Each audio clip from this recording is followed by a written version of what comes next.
Je suis celle dont les chroniques ne parlent pas. Je suis la compagne de toujours, le même sang. La cavale et les flics m'ont volé ma sœur, mais je l'ai eue pour moi pendant 20 ans. Et je vais vous raconter l'histoire de Bonnie avant Clyde.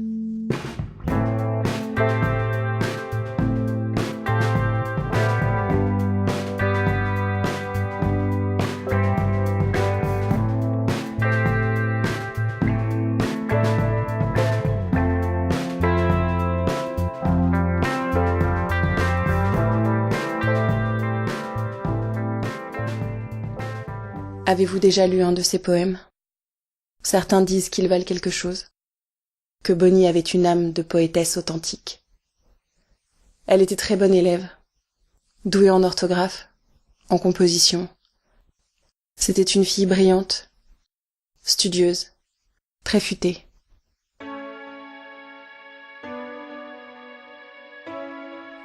Elle a toujours aimé écrire. Dès qu'elle a su tenir un crayon et former des lettres, elle s'est amusée à recopier tout ce qui lui tombait sous les yeux. Les étiquettes, les notices, les articles de journaux. Elle s'appliquait. Elle soignait ses courbes et ses déliés. Elle faisait des lignes avec son nom et prénom, écrits 50 fois, en petit, en grand, avec des arabesques. Elle essayait différentes signatures. Elle avait en permanence sur le bord du majeur une petite tache d'encre. Elle ne frottait pas trop fort pour l'enlever quand elle se lavait les mains. Elle n'essayait pas tellement de la faire disparaître, parce que c'était la marque des écrivains, me disait-elle. Bien sûr, elle ne se contentait pas de recopier, elle imaginait aussi des histoires.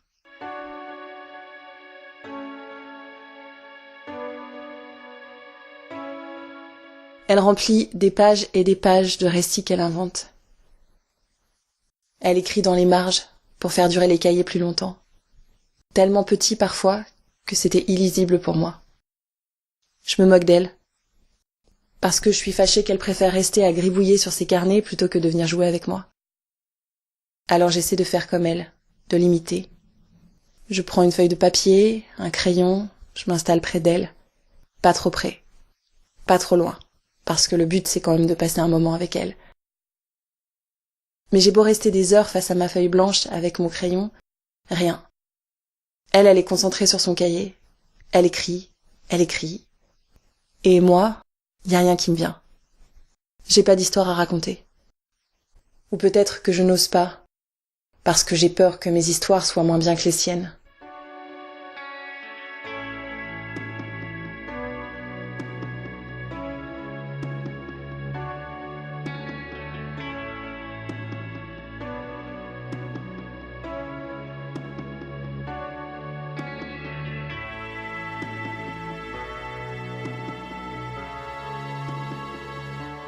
Parfois, Bonnie me fait l'honneur de me lire les nouvelles ou les poèmes qu'elle a composés. Et c'est tout un cérémonial. Déjà, faut qu'on trouve un endroit silencieux. Puis elle s'installe, le cahier ouvert sur ses cuisses, le dos bien droit, et elle répète un petit moment dans sa tête avant de se lancer. De mon côté, je m'assois et j'attends sans la déranger, patiemment. Dès qu'elle commence sa lecture, je prends une mine attentive. Faut pas bouger du tout, et surtout ne pas m'assoupir. Et à la fin, je dois applaudir et en redemander. Sinon, elle se fâche. Bonnie peut avoir de terribles colères.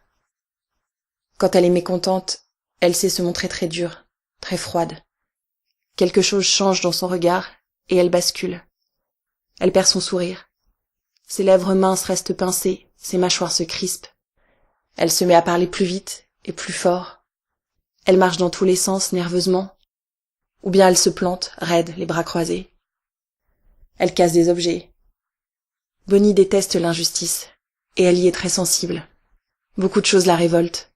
Alors elle crie, elle donne des coups de pied, elle s'énerve. Puis quelques instants après, l'orage s'est dissipé, et elle agit comme si rien ne s'était produit.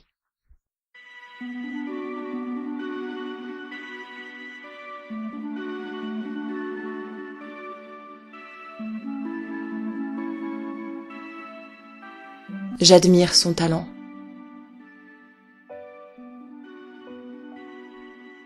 Enfant, elle écrit de beaux poèmes romantiques, des récits d'aventure et des petites scénettes humoristiques. Adolescente, jeune femme, elle continue à écrire. Et dans ses textes, elle parle de tout, assez crûment parfois, avec franchise et lucidité. Elle a un penchant pour les vies des criminels, des voyous, des hors-la-loi et des filles perdues, des filles des rues.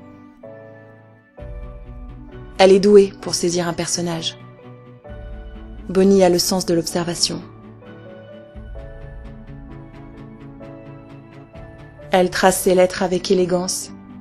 Les mots ont l'air de danser.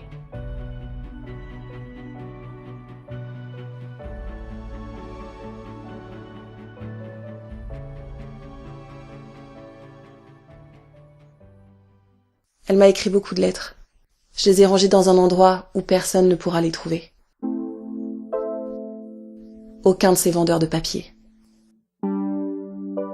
Ces poèmes ont fini par être publiés et lus dans le monde entier. Suivez Bonnie. Mais ils ont été imprimés avec du sang.